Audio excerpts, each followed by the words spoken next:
Hello, good morning dear SRKians, good morning all of you. और कैसे हैं बेटा सब लोग? अच्छे हैं ना? चलिए, तो देखिए, ध्यान दीजिए, थोड़ा सा याद कीजिए। हमने जो लास्ट वीडियो में टॉपिक स्टडी किया था, वो अपना चैप्टर अपन ने यूनिट स्टार्ट करी है कोऑर्डिनेशन कंपाउंड्स, उपसह संयोजक यौगिक। उपसह संयोजक यौगिक कोऑर्डिनेशन कंपाउंड की अगर अपन बात करें तो थोड़ा सा याद कीजिए सब लोग। हमने पढ़ा था कि ऐसे यौगिक जिनमें उपसह संयोजक बंध पाया जाता है, उपसह संयोजक यौगिक कहलाते हैं। ऐसे यौगिक जिनमें कौन सा बंध पाया जाता है? उपसह संयोजक बंध पाया जाता है। उन्हें क्या कहते हैं बेटा? उपसह संयोजक यौगिक कहते हैं। और उपसह संयोजक यौगिक की अगर अपन बात करें तो उपसह संयोजक यौगिक में फर्स्ट ऑफ ऑल हमने पढ़ा था कि योगात्मक यौगिक क्या है? दो या दो से अधिक सरल यौगिकों के मिश्रण से बने यौगिक को योगात्मक यौगिक कहते हैं। सरल यौगिकों को मिश्रित करो, वाष्पन कराओ, क्रिस्टलीकरण कराओ तो बना हुआ यौगिक योगात्मक यौगिक है। जैसे कार्नेलाइट, फिटकरी, मोहर लवण, K4 एपीसियन का होल 6 एटसेट्रा। देन इसके बाद में बेटा याद कीजिए, अपन ने पढ़ा था कि योगात्मक यौगिक के दो प्रकार हैं। पहला प्रकार द्विक लवण, ऐसे यौगिक जो ठोस अवस्था में स्थायी हो परंतु जलीय अवस्था में स्थायी नहीं हो, यानी जलीय विलयन में उनका आयनन हो जाए। उन्हें क्या नाम दिया था अपन ने? उनको नाम दिया था द्विक लवण या जालक यौगिक, ठीक है, डबल सोल्ट। दूसरा पढ़ा था जिसका नाम था संकुल यौगिक या उपसह संयोजक यौगिक, संकुल का ही दूसरा नाम। ऐसे यौगिक जो योगात्मक है और वो अपनी ठोस अवस्था में भी स्थायी है और अपनी विलयन प्रवस्था में भी स्थायी है, ऐसे यौगिकों को अपन ने क्या नाम दिया था बेटा? उनको नाम दिया था अपन ने संकुल यौगिक या जटिल यौगिक या उपसह संयोजक यौगिक। आज इससे आगे नेक्स्ट टॉपिक अपन पढ़ने जा रहे हैं उपसह संयोजक यौगिकों से संबंधित कुछ डेफिनेशंस। अब उपसह संयोजक यौगिकों से संबंधित अगर डेफिनेशन की बात करी जाए तो सबसे फर्स्ट ऑफ ऑल बात आती है बेटा कि मैंने आपको बताया था कि उपसह संयोजक यौगिक का प्रदर्शन करने के लिए हम लार्ज ब्रैकेट का प्रयोग करते हैं, बड़े कोष्ठक का। इसमें सर्वप्रथम जो लिखा जाता है, सबको याद है, वो सामान्य धन आयन है। उसके बाद में जो चीज रिप्रेजेंट की जाती है, आप सबको याद होगा बेटा, उसे बोलते हैं केंद्रीय धातु। उसके बाद में लिगेंड्स आते हैं और सबसे आखिरी में आता है सामान्य ऋणायन। और मैंने आपसे कहा था पिछली क्लास में भी कि अगर सामान्य धनायन आएगा तो सामान्य ऋणायन नहीं आएगा, और सामान्य ऋणायन आएगा तो सामान्य धनायन नहीं आएगा। जैसे एग्जाम्पल दिया था, मैंने लिखा बेटा K4 FeCN का होल 6। तो यहां पर पोटेशियम क्या चीज है? यहां पोटेशियम है बेटा जी, क्या आप बताइए? सामान्य धनायन। आयरन क्या चीज है? Fe क्या है? आयरन है बेटा यहां पर केंद्रीय धातु। और Cn क्या चीज है? लिगेंड। उसी तरह से और कोई सेकंड एग्जांपल अपन सेलेक्ट करें, जैसे मैंने लिखा बेटा NiH2O का होल 6 Cl2। तो यहां पर निकल क्या चीज है बेटा? केंद्रीय धातु। वाटर क्या है? लिगेंड। और ये Cl2 क्या चीज है? ये आपके पास में सामान्य ऋणायन होते हैं। अब अपन थोड़ी सी इसी स्टडी को आज आगे फर्दर बढ़ाते हुए अगले टॉपिक के ऊपर बात करते हैं। तो नेक्स्ट टॉपिक में देखिए बेटा, आपके पास में यहां पर जो अगला टॉपिक आता है, जैसे इस एग्जांपल के बाद में अपने पास में यहां पर वो आता है कि केंद्रीय धातु क्या चीज है, लिगेंड क्या चीज है। इनके बारे में अपन थोड़ी सी स्टडी करेंगे बेटा जी। तो देखिए आराम से, ध्यान से सब लोग इधर एक बार देखेंगे। तो देखिए इधर मैंने आपके सामने लिखा कि संकुल यौगिक में ये केंद्रीय धातु है और ये लिगेंड है। इन दोनों की डेफिनेशन, इनकी परिभाषा क्या है? जो स्पीसीज उपसह संयोजक बंध बनाने के लिए अपना एकाकी इलेक्ट्रॉन युग्म दान करती है, उसे कहा जाता है लिगेंड। तो ये जो मैंने एल लिखा है बेटा, ये एल यहां पर क्या चीज है? लिगेंड है। क्योंकि ये अपना लोन पेयर दान करेगा केंद्रीय धातु M को। यानी इन दोनों के बीच में जो ये जो बंध बना है, ये कौन सा बंध है बेटा? इसी बंध का नाम है उप सह संयोजक बंध। कौन सा बंध है ये? उप सह संयोजक बंध है। और ये उपसह संयोजक बंध बताइए बेटा किस किस के बीच में बना है आपके पास में? ये उपसह संयोजक बंध बना है केंद्रीय धातु और लिगेंड। और ये जो M है, वो M यहां पर बेटा मैंने बोला ना क्या चीज आपके पास में? ये है केंद्रीय धातु परमाणु अथवा आयन। तो यहां अपन एक सिंपल छोटी सी बात करना पसंद करेंगे। अर्थात हम कह सकते हैं कि लिगेंड यहां पर क्या है? दाता परमाणु है जो एकाकी इलेक्ट्रॉन युग्म दान कर रहा है। देखो याद रखना, जो एकाकी इलेक्ट्रॉन युग्म दान करेगा उसी को अपन क्या बोलेंगे बेटा आपके पास में? उसी को अपन बोलेंगे संकुल यौगिक। तो यहां पर ये जो संकुल यौगिक है उसमें एकाकी इलेक्ट्रॉन युग्म दान कौन कर रहा है आपके पास में? लिगेंड कर रहा है। और केंद्रीय धातु क्या चीज है बेटा? ग्राही। ग्राही किसे कहते हैं? जो एकाकी इलेक्ट्रॉन युग्म को ग्रहण कर रहा है। तो यहां पर आप देखिए लिगेंड एक दाता के समान व्यवहार कर रहा है, जबकि केंद्रीय धातु एक ग्राही के समान व्यवहार कर रहा है। और क्या दाता और क्या ग्राही? ये लोन पेयर देगा और ये लोन पेयर लेगा। यानी कि संकुल यौगिक या उपसह संयोजक यौगिक के वर्गाकार कोष्टक में हम केवल किसे प्रदर्शित करेंगे? केंद्रीय धातु और लिगेंड, यानी उनको जिनके मध्य उपसह संयोजक बंध पाया जाता है। जिनके मध्य क्या पाया जाता है बेटा जी? उपसह संयोजक बंध पाया जाता है। तो मेरी बात सबके समझ में आ गई अच्छे से? यहां पर ये दाता है और ये ग्राही है, यानी संकुल में केवल दो ही चीज पाई जाएगी, एक दाता और एक ग्राही, यानी एक केंद्रीय धातु और एक लिगेंड जो लोन पेयर देता है। अब आप मुझे एक बात बताओ, आपने 11th क्लास में 11th क्लास के सिलेबस में सबने अम्ल और क्षार की तीन तीन परिभाषाएं तो पढ़ी है। एक आर्रेनियस अवधारणा पढ़ी है, एक ब्रांस्टेड लोरी अवधारणा पढ़ी है, और एक याद कीजिए बेटा आपके पास में लुईस अवधारणा पढ़ी है। मैं चर्चा कर रहा हूं आपके साथ में लुईस अवधारणा को लेकर। तो थोड़ा सा याद कीजिए लुईस क्या कहता है? ऐसे तत्व या यौगिक जो एकाकी इलेक्ट्रॉन युग्म दान करते हैं, देते हैं किसी दूसरे को, उन्हें लुईस क्षार कहते हैं। इसका मतलब हमारा जो लिगेंड है उस लिगेंड का व्यवहार किसके समान हुआ? लुईस क्षार के समान हुआ। हमारे लिगेंड का व्यवहार किसके समान है बेटा? लुईस क्षार, क्योंकि लुईस क्षार उसे कहते हैं जो लोन पेयर देता है। जबकि केंद्रीय धातु का व्यवहार बताइए बेटा कैसा है? केंद्रीय धातु का व्यवहार है लुईस अम्ल के समान। क्यों बोला बेटा अपन ने लुईस अम्ल? क्योंकि ये एकाकी इलेक्ट्रॉन युग्म को ग्रहण कर रहा है। तो केंद्रीय धातु का व्यवहार कैसा रहा? लुईस अम्ल के समान। जबकि लिगेंड का व्यवहार कैसा रहा? लुईस क्षार के समान। क्योंकि जो लोन पेयर देता है उसे क्या कहा जाता है? लुईस क्षार। और जो लोन पेयर को ग्रहण करता है उसे क्या कहा जाता है? लुईस अम्ल। यानी केंद्रीय धातु जो उपसह संयोजक बंध बनाने के लिए लोन पेयर को ग्रहण करती है वो क्या कहलाएगी? लुईस अम्ल। जबकि लिगेंड क्या कहलाएगा यहां पर से? लुईस क्षार। बताओ मेरी बात सबके समझ में आ गई कि नहीं आ गई बेटा? ओके। अब इसके आगे फर्दर नेक्स्ट टॉपिक अपन स्टार्ट करने जा रहे हैं, जिसमें टॉपिक है उपसह संयोजक यौगिकों से संबंधित कुछ परिभाषाएं, कुछ शब्दावलियां, जिनमें कुछ वर्ड्स है जिनके बारे में हमें उनकी डेफिनेशन, उनका मीनिंग पता होना चाहिए। ओके, तो उसमें सबसे फर्स्ट जो थिंग पढ़ने जा रहे हैं अपन, उसका नाम है बेटा उसमें केंद्रीय धातु परमाणु अथवा आयन।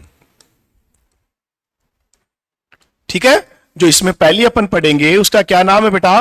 केंद्रीय धातु परमाणु अथवा आयन।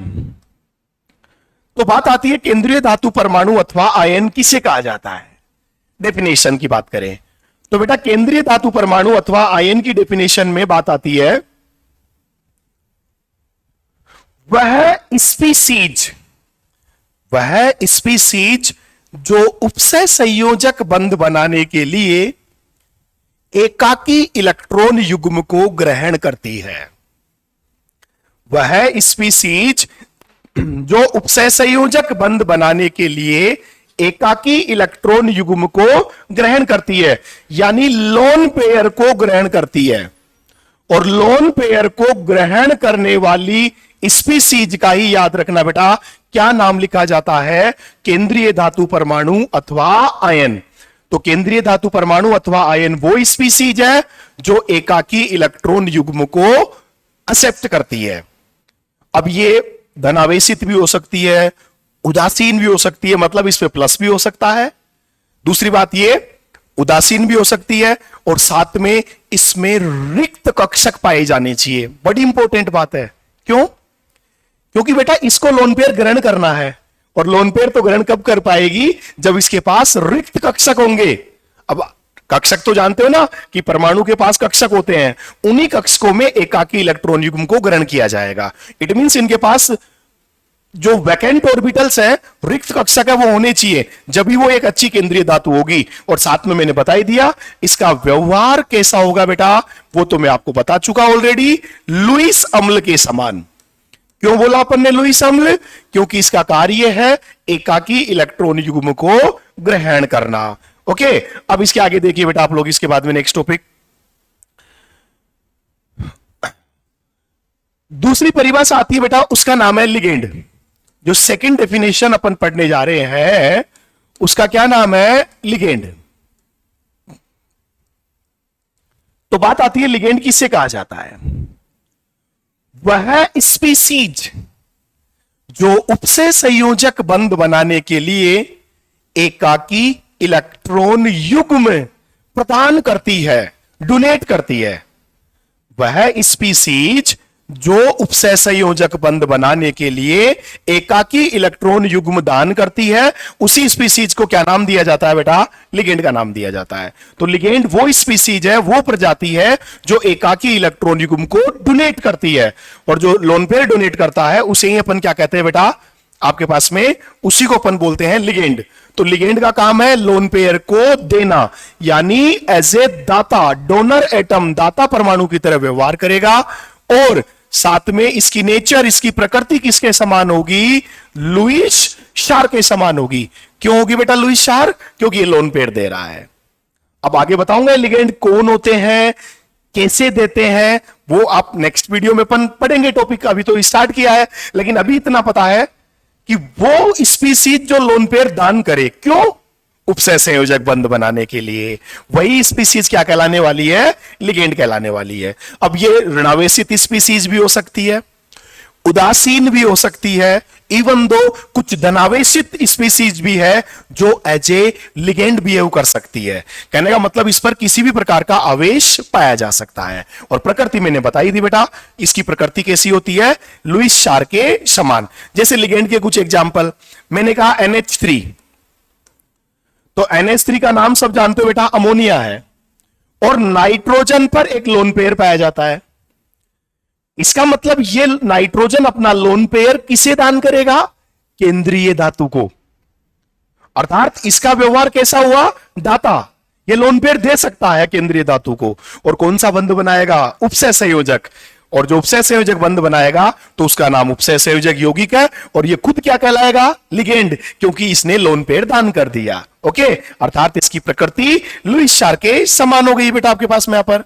ठीक है, अब आगे देखिए इसके बाद में नेक्स्ट अगली डेफिनेशन। अगली डेफिनेशन की बात करें बेटा अपन इसके बाद में, नेक्स्ट थर्ड वन। तो दो बहुत इंपॉर्टेंट डेफिनेशंस है, जिनमें से एक का नाम है बेटा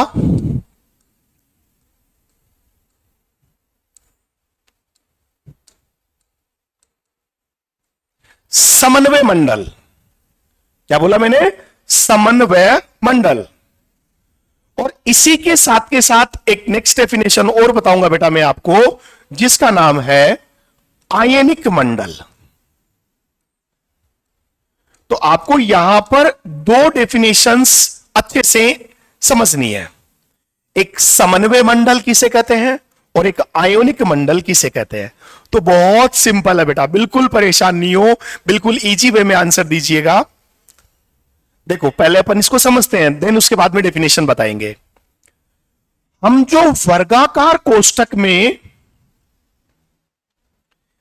केंद्रीय धातु और लिगेंड, हम वर्गाकार कोष्टक में क्या क्या लिखते हैं, सबसे पहले तो केंद्रीय धातु और उसके बाद में लिगेंड। तो हमने वर्गाकार कोष्टक में जो केंद्रीय धातु और लिगेंड लिखा है, इन्हीं को सम्मिलित रूप से क्या कहा जाता है, समन्वय मंडल कहा जाता है। यानी जिन स्पीसीज के मध्य उपसय संयोजक बंध बनता है, अर्थात जिनका जलीय विलयन में आयनन नहीं होता है। याद कीजिए पिछला लेक्चर, पिछला वीडियो, जिसमें मैंने कहा था कि इन दोनों का वियोजन संभव नहीं है। ये जो दोनों आपके पास में है, इनका वियोजन संभव नहीं है, ये आयनित नहीं होंगे, क्योंकि इनके मध्य उपसय संयोजक बंध अवेलेबल है। और जहां उपसय संयोजक बंध अवेलेबल है, इसीलिए बेटा आपके पास में ये टूटेगा नहीं। और इन्हीं को सम्मिलित रूप से, यानी वर्गाकार कोष्टक में निहित केंद्रीय धातु और लिगेंड, इन्हीं को सम्मिलित रूप से क्या कहा जाता है, समन्वय मंडल कहा जाता है। तो बताइए समन्वय मंडल की डेफिनेशन समझ में आ गई कि नहीं आ गई बेटा। इसके बाद में नेक्स्ट आता है जिसका नाम है आयनिक मंडल। तो यह भी ध्यान से सीखना पहले। वर्गाकार कोष्टक, इसके बाहर या तो उपस्थित होगा सामान्य धनायन, या वर्गाकार कोष्टक के बाहर, या इस वर्गाकार कोष्टक के बाहर उपस्थित होगा सामान्य ऋणायन। जो पहले आ रहा है वो सामान्य धनायन होगा, जो बाद में आ रहा है वो सामान्य ऋणायन होगा। तो सुनिए बेटा जी, ये जो अपन ने यहां पर स्पीसीज मेंशन करी है, इन्हीं स्पीसीज को आयोनिक मंडल कहा जाता है। चाहे आप इसे मान लीजिए चाहे इसे मान लीजिए, यही स्पीसीज किस नाम से जानी जाती है बेटा, आयोनिक मंडल के नाम से जानी जाती है। तो मुझे बताइए आप आयोनिक मंडल किसे कहते हैं। तो बड़े ध्यान से बोलेंगे अपन, बहुत इजी वे में, कि किसी संकुल यौगिक में उपस्थित वह स्पीसीज जो आयनित हो सके, जलीय प्रवस्था में आयनित हो जाए, वियोजित हो जाए। क्योंकि देखो बड़े कोष्टक के अंदर जो है वो तो टूटेगा नहीं जलीय अवस्था में, आयनित हो सकता है या तो सामान्य धनायन या सामान्य ऋणायन। अर्थात इन्हें क्या कहा जाता है, समन्वय मंडल। जबकि बड़े कोष्टक में उपस्थित स्पीसीज को क्या कहा जाता है, समन्वय मंडल। जबकि बाहर वाली को क्या कहा जाता है, आयोनिक मंडल। तो कुल मिलाकर कितनी डेफिनेशन हो गई, दो, एक समन्वय मंडल और एक आयोनिक मंडल। तो देखिए बेटा, अब इसके आगे अपन चर्चा करने जा रहे हैं यहां पर नेक्स्ट टॉपिक के लिए। तो सुनना आप, मैंने एग्जाम्पल लिखा K4 FeCN का होल 6,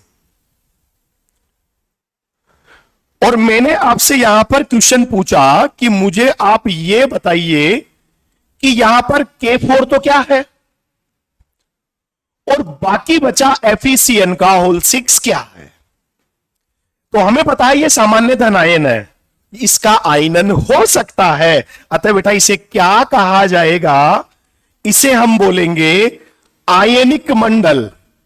क्या बोलेंगे इसको बताइए, देखिए आयनिक मंडल।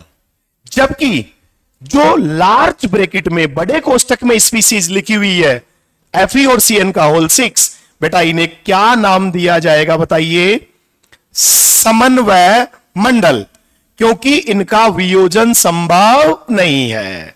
तो बताइए दोनों पहचान में आ गई कि नहीं आ गई, कि कौन तो आयनिक मंडल होगा और कौन समन्वय मंडल होगा।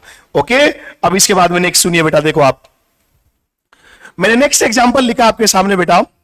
यहां से जो नेक्स्ट एग्जांपल अपन सेलेक्ट करने जा रहे हैं वो हमारा एग्जांपल है, जैसे सपोज कीजिए बेटा मैंने यहां पर एक एग्जांपल लिखा FeH2O का होल 6 Cl3, FeH2O का होल 6 Cl3, एक एग्जांपल आपके सामने। तो ये जो है वो क्या चीज है, इसका नाम है बेटा समन्वय मंडल। ये क्या चीज है? समन्वय मंडल, क्योंकि इन दोनों स्पीसीज के मध्य उपसय संयोजक बंध उपस्थित है, क्योंकि ये तो है लिगेंड और ये है केंद्रीय धातु। यहां पर आपके पास में मैं अलग कलर के पेन से सर्कल कर देता हूं। ये जो ग्रीन सर्कल मैंने किया है, ये क्या है? H2O के जो 6 अणु हैं वो एज ए लिगेंड व्यवहार कर रहे हैं, यानी वो एकाकी इलेक्ट्रॉन युग्म दान कर रहे हैं, लोन पेयर दे रहे हैं। जबकि जो Fe है वो एज ए केंद्रीय धातु व्यवहार कर रही है। जबकि इसके बाहर उपस्थित ये Cl3 क्या चीज है बेटा? तो आप जवाब देंगे ये है आयोनिक मंडल। ये कौन सा मंडल है बेटा? आयोनिक मंडल, यानी इसका आयनन संभव है।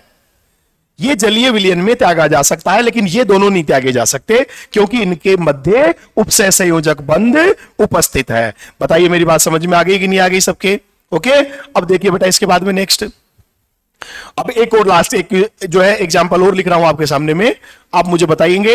जैसे मैंने लिखा बेटा आपके सामने यहां पर, सपोज कीजिए NiH2O का होल थ्राइस, NH3 का होल थ्राइस, Br2। मैंने आपके सामने ये एक संकुल यौगिक लिखा है। तो सबसे पहले बताओ इसमें निकल Ni क्या चीज है? तो आप झट से जवाब देंगे केंद्रीय धातु। ये दोनों लिगेंड्स हैं, यानी यहां लिगेंड एक नहीं कितने प्रकार के हैं? 2 प्रकार के हैं। और लास्ट में जो है वो क्या चीज है? सामान्य ऋणायन है। तो मुझे बताइए बेटा यहां से आप देख के कि कौन सी स्पीसीज क्या है, तो आप बताइए यहां से क्या जवाब देने वाले हैं। तो अब अपना जवाब होगा बेटा कि ये जो है ये क्या कहलाएगा? समन्वय मंडल। ये क्या कहलाएगा बेटा? समन्वय मंडल, क्योंकि इसका जलीय विलयन में वियोजन नहीं हो सकता है। जबकि बेटा इसकी बात करें तो ये हमारे पास में क्या कहलाने वाला है? आयोनिक मंडल। वो जो पहले अपन ने लिखा था वो क्या था? समन्वय मंडल। और अभी जो लिखा है वो क्या चीज है? आयोनिक मंडल है। अब मुझे उम्मीद है सबको समन्वय मंडल और आयोनिक मंडल की डेफिनेशंस बहुत अच्छे से समझ में आ गई होगी। तो अब इसके बाद में सुनिए बेटा नेक्स्ट टॉपिक के ऊपर आप अगली डेफिनेशन अपन पढ़ने जा रहे हैं, जिसका नाम है बेटा जी होमोलैप्टिक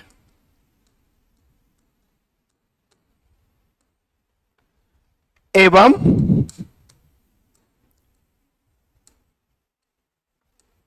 हेटेरोलैप्टिक संकुल।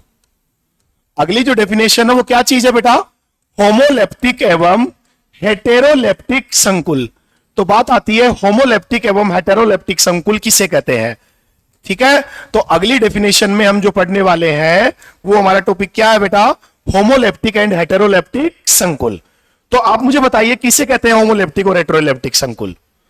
तो सुनना ध्यान से, ऐसे संकुल जिनमें केंद्रीय धातु से जुड़े सभी लिगेंड एक समान प्रकार के होते हैं। केंद्रीय धातु से जुड़े सभी लिगेंड एक समान प्रकार के होते हैं, उन्हें क्या कहा जाता है बेटा? उन्हें बोला जाता है होमोलैप्टिक संकुल। वापिस से सुनना, ऐसे संकुल जिनमें उपस्थित सभी लिगेंड एक जैसे हों। जैसे एग्जांपल देके स्टार्ट करते हैं बेटा। मैंने आपके सामने यहां पर सबसे जो फर्स्ट एग्जांपल सेलेक्ट किया है वो लिखा बेटा, वही जो बार बार अपन पढ़ते आ रहे हैं, K4 FeCN का होल 6। बताओ यहां पर लिगेंड कितने हैं?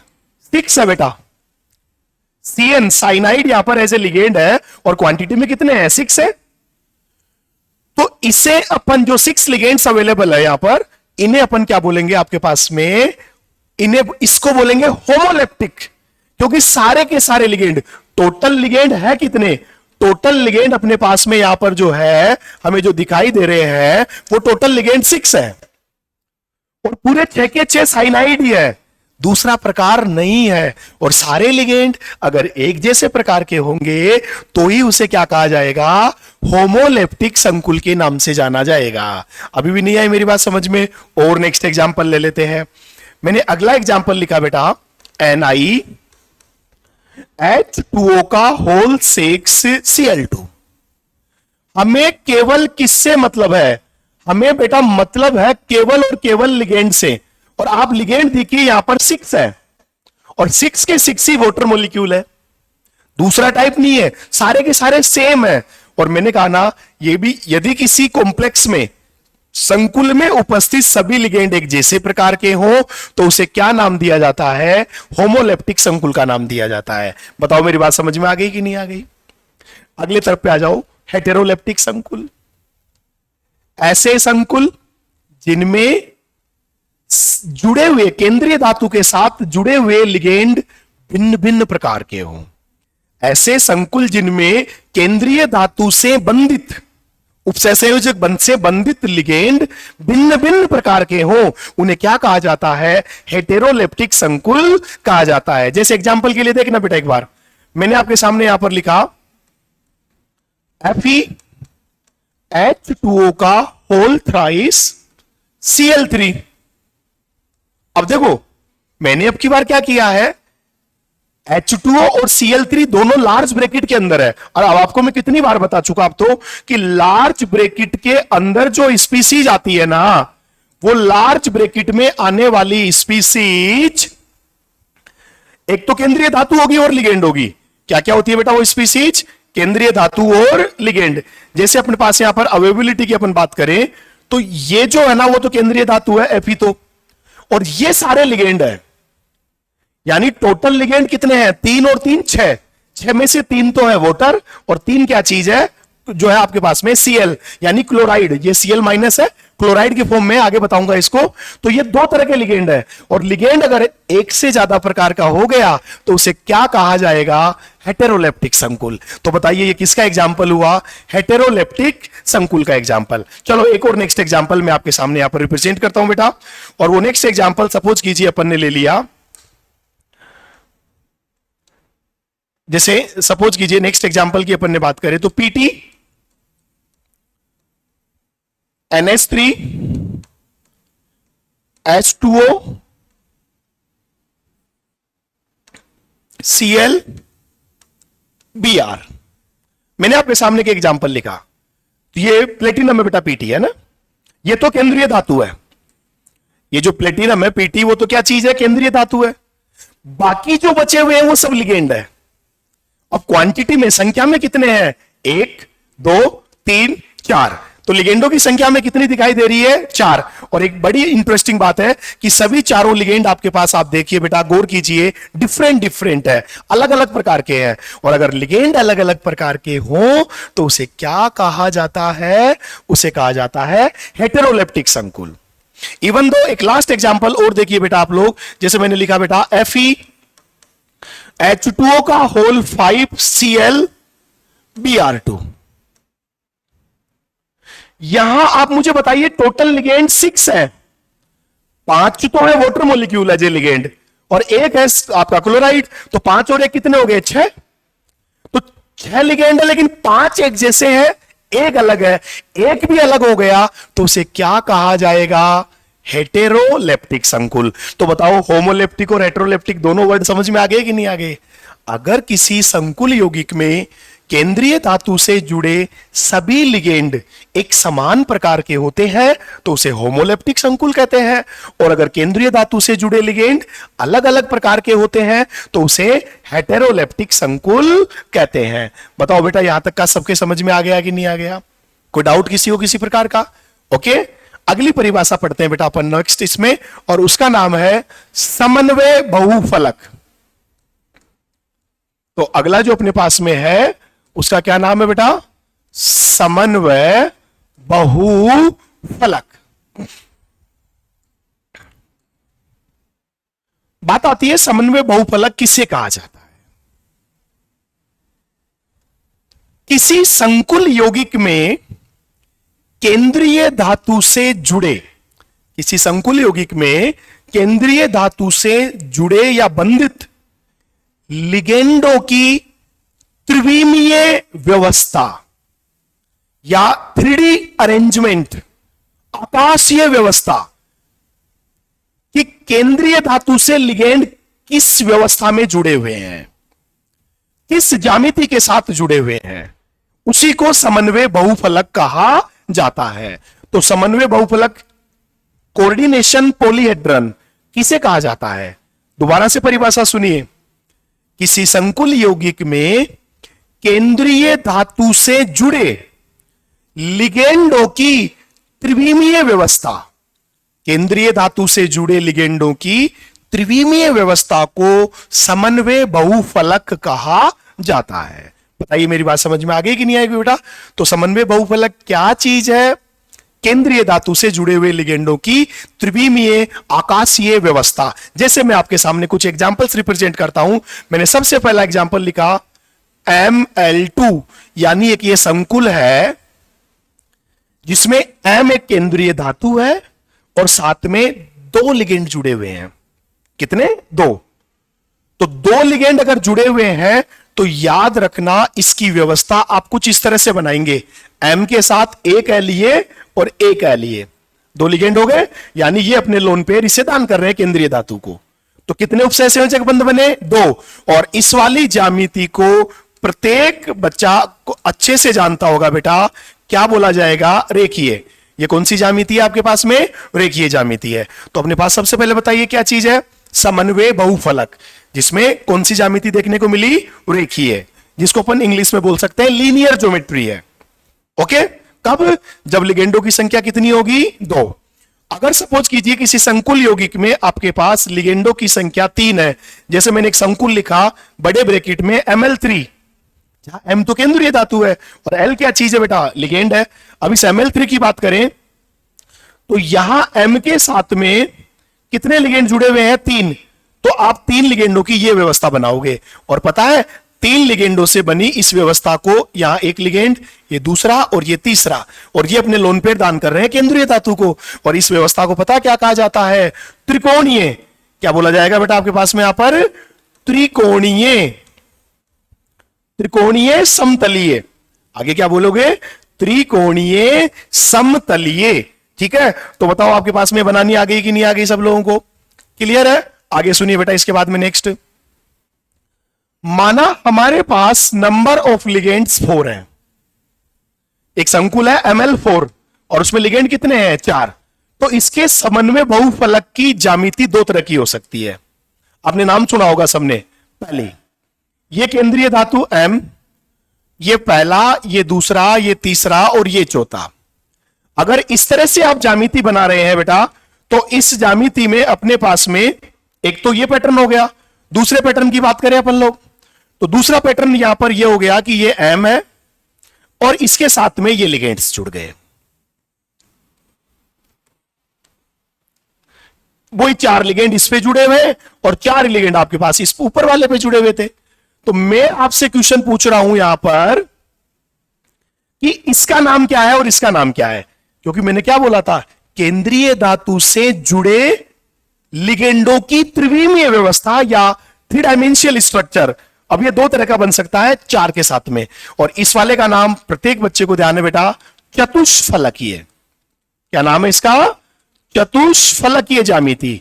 जबकि नीचे वाली ज्यामिति का नाम पता है बेटा सबको? क्या नाम है? वर्गाकार। नीचे वाली ज्यामिति कौन सी है? वर्गाकार। तो बताइए आपके पास में यहां पर ज्यामिति के कितने पैटर्न हो गए? 2 पैटर्न हो गए। या तो बनेगी चतुष्फलकीय या बनेगी वर्गाकार समतलीय। तो बताओ इसमें 2 हो गई कि नहीं हो गई? इसी प्रकार सपोज कीजिए बेटा, माना हमारे पास में लिगेंडों की जो संख्या है वो 5 है। सपोज दैट हमारे पास में जो अवेलेबल लिगेंड्स है उनकी संख्या बेटा मैंने कितनी बोली? 5 बोली। तो लिगेंडों की संख्या अगर 5 है तो इस कंडीशन में अपन क्या कहेंगे? Ml5, जिसमें M तो केंद्रीय धातु है और 5 लिगेंड उसके साथ जुड़े हैं। तो बेटा यहां भी 2 तरह की व्यवस्था बन सकती है। नंबर 1, ये केंद्रीय धातु के साथ 1, 2 और ये 3, 1 लिगेंड, 2 लिगेंड, 3 लिगेंड, ये 4 और ये 5, यहां भी लिगेंड जुड़े हुए हैं। और पता है इस ज्यामिति को क्या कहा जाता है? पहले जो बनाया था उसका नाम था त्रिकोणीय। क्या नाम था बेटा? त्रिकोणीय। ये जैसे मैंने ये बनाई थी ना, ये यहां तक तो ये क्या चीज थी? ये तो थी त्रिकोण। फिर ये जो अपन ने बनाए वो क्या चीज है? पिरामिड। और कितने बनाए? 1 और 1 2। अतः इस ज्यामिति का नाम क्या होगा बेटा? त्रिकोणीय द्विपिरामिडीय। क्या नाम होगा बेटा इस ज्यामिति का? त्रिकोणीय द्विपिरामिडीय। तो बताओ, अगर लिगेंडों की संख्या 5 है तो ज्यामिति कैसी बनेगी? त्रिकोणीय द्विपिरामिडीय। ओके, 5 में एक पॉसिबिलिटी और है, वो क्या? जैसे ये केंद्रीय धातु है तो आपके पास 4 तो ऐसे जुड़ जाए और एक यहां लिगेंड जुड़ जाए। और बताओ इस ज्यामिति का नाम क्या रखेंगे? बताना देखिए बेटा, देखो 4 जो जोड़े थे वो था वर्गाकार, और बाद में ऊपर एक पिरामिड लगाया तो आप लिख दीजिए वर्गाकार पिरामिडीय। ज्यामिति का क्या नाम है बेटा? वर्गाकार पिरामिडीय, क्योंकि वर्ग तो था ही था, साथ में एक पिरामिड भी अपन ने मेंशन किया है, ये पिरामिड है, तो यहां पर इस ज्यामिति का नाम होगा वर्गाकार पिरामिडीय।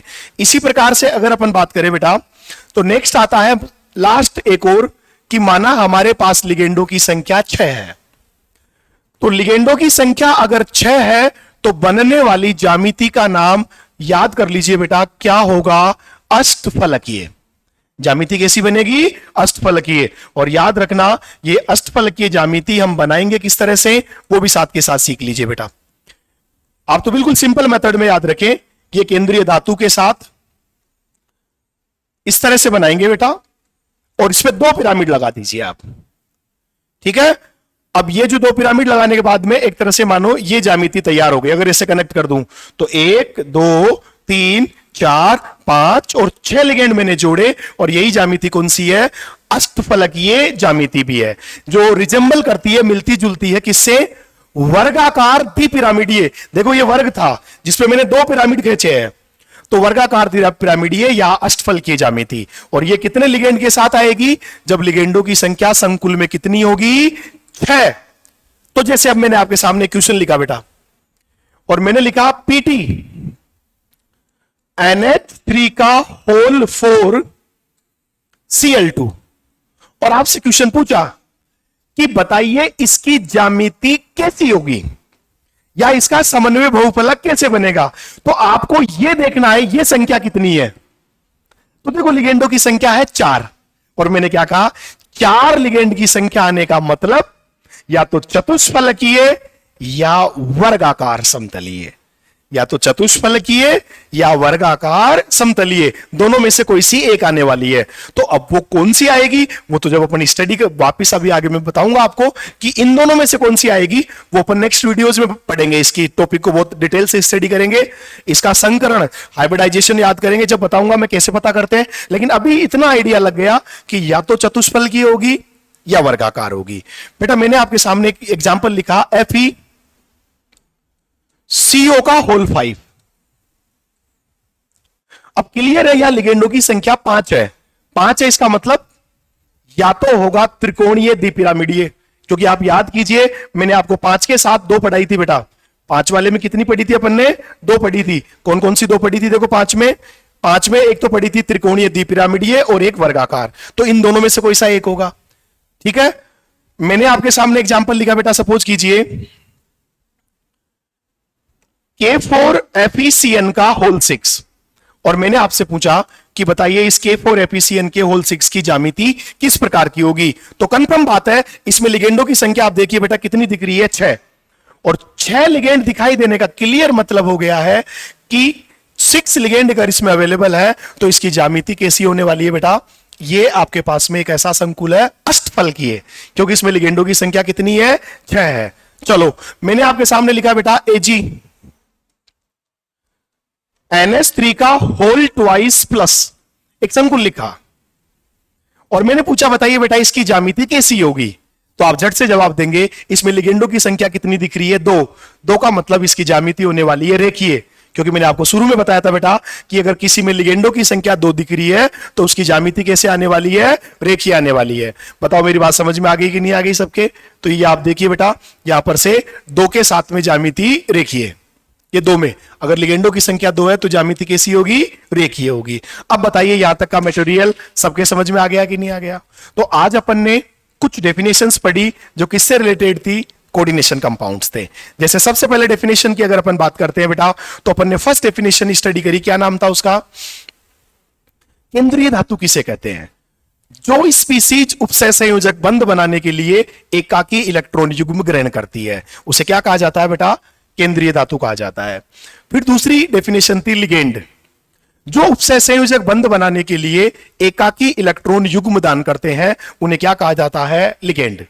देन उसके बाद में तीसरी डेफिनेशन पढ़ी बेटा जिसका नाम था समन्वय मंडल। समन्वय मंडल और आयनिक मंडल दो संबंधित परिभाषा थी।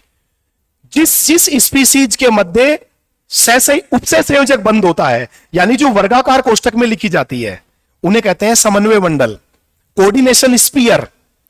जबकि उसके बाहर उपस्थित सामान्य धनायन और ऋणायन जो आयनित हो सकते हैं उन्हें कहा जाता है आयनिक मंडल। याद है ना सबको आपके पास में यहां पर?